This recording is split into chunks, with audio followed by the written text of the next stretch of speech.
Why do the rich seem to have so much time for themselves while the rest of us are drowning in a never-ending list of tasks? Is it because they work harder or simply because they have more resources? Surprisingly, the answer lies in something much simpler. The rich have mastered the art of delegation. While others spend time doing everything themselves, the wealthy understand the power of focusing on what truly matters. In today's video, we're exploring the fascinating reasons why the rich delegate tasks, while the poor take the do-it-yourself approach. This isn't just about hiring help. It's about priorities, mindset, and the hidden costs of doing it all on your own. Let's dive into this eye-opening contrast. Number 1, the true value of time. Time is the one resource we all have in equal measure, 24 hours in a day. However, how we choose to use that time sets us apart. The wealthy understand that time is money, and spending hours on low-value tasks is an inefficient use of their most precious resource. Take this scenario. A business owner who earns $500 per hour spends 3 hours cleaning their home. By doing so, they've essentially lost $1,500 of potential income. On the other hand, hiring a cleaner for $100 allows them to focus those 3 hours on activities that grow their wealth. This understanding of the value of time is one of the key reasons the rich prefer to delegate. On the other side, many people in middle or lower income brackets believe they're saving money by doing things themselves.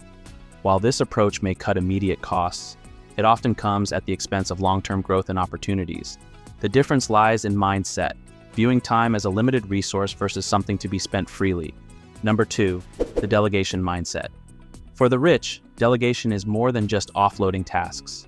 It's a strategy. They see it as an investment rather than an expense. By outsourcing tasks that don't align with their skills or priorities, they free up time to focus on what they do best. For example, consider a successful entrepreneur who delegates bookkeeping to an accountant. Instead of spending hours crunching numbers, they use that time to pitch to new clients or refine their business strategies. The cost of hiring a professional is easily offset by the additional income or opportunities created. In contrast, someone who insists on managing every detail themselves often becomes overwhelmed. They spend time on tasks that could have been delegated and, as a result, miss out on bigger opportunities. This do-it-all approach may feel rewarding in the short term, but often leads to burnout and stagnation. Number 3, why DIY feels good but costs more. Many people take pride in doing things themselves. Whether it's fixing a broken appliance, painting a room, or managing personal finances, the satisfaction of completing a task can be immense. However, this pride often masks the hidden costs of DIY. For instance, someone might spend an entire weekend assembling furniture to save a $100 delivery fee. While they may feel accomplished, they've sacrificed valuable time that could have been spent building relationships, working on a passion project, or even relaxing. The rich avoid this trap by recognizing that their time is better spent elsewhere. The problem with DIY isn't just the time it consumes, it's the opportunity cost. Every hour spent on a low-value task is an hour not spent on activities that could yield far greater rewards. The wealthy make this calculation instinctively, prioritizing tasks that align with their long-term goals. Number 4, opportunity cost, the hidden price of doing it all. Opportunity cost refers to the potential benefits you miss out on when choosing one option over another.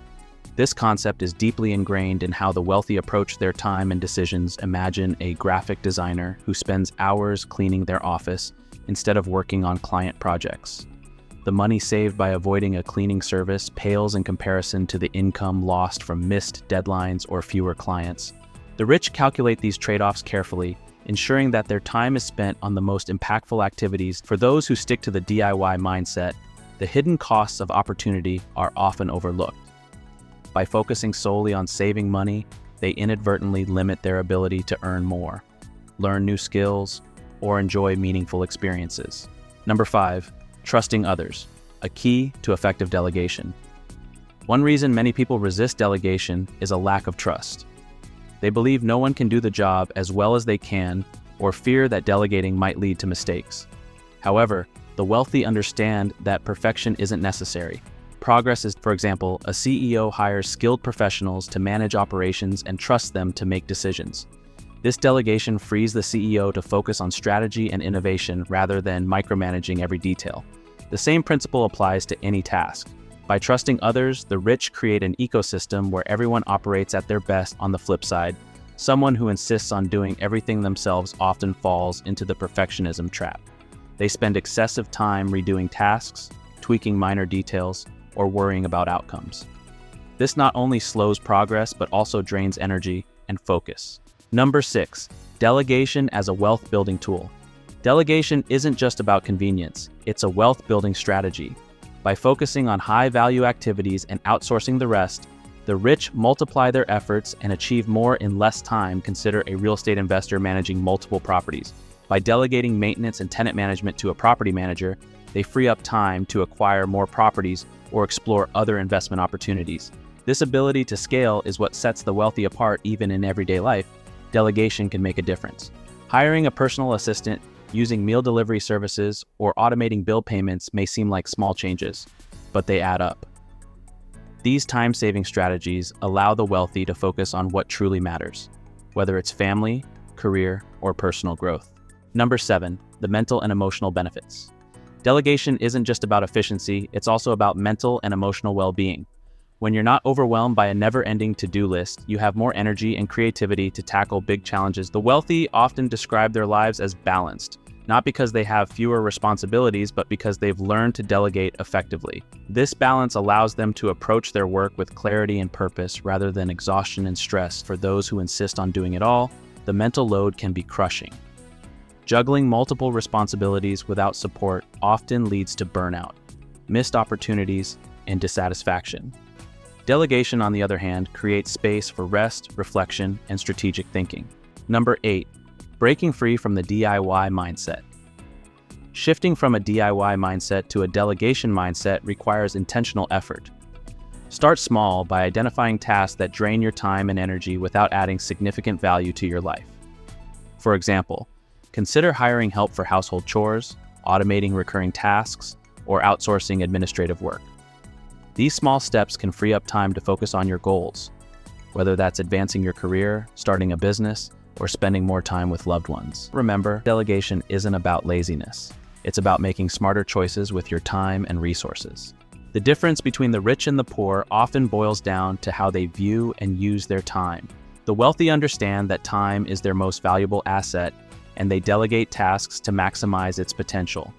Meanwhile, the poor often fall into the trap of doing everything themselves, sacrificing opportunities for growth and success. By embracing delegation, you can unlock the same benefits. Free up time, reduce stress, and focus on what truly matters. The journey to financial freedom isn't about working harder, it's about working smarter. So, what task will you delegate today? Let us know in the comments, and don't forget to like and subscribe for more insights. See you in the next one.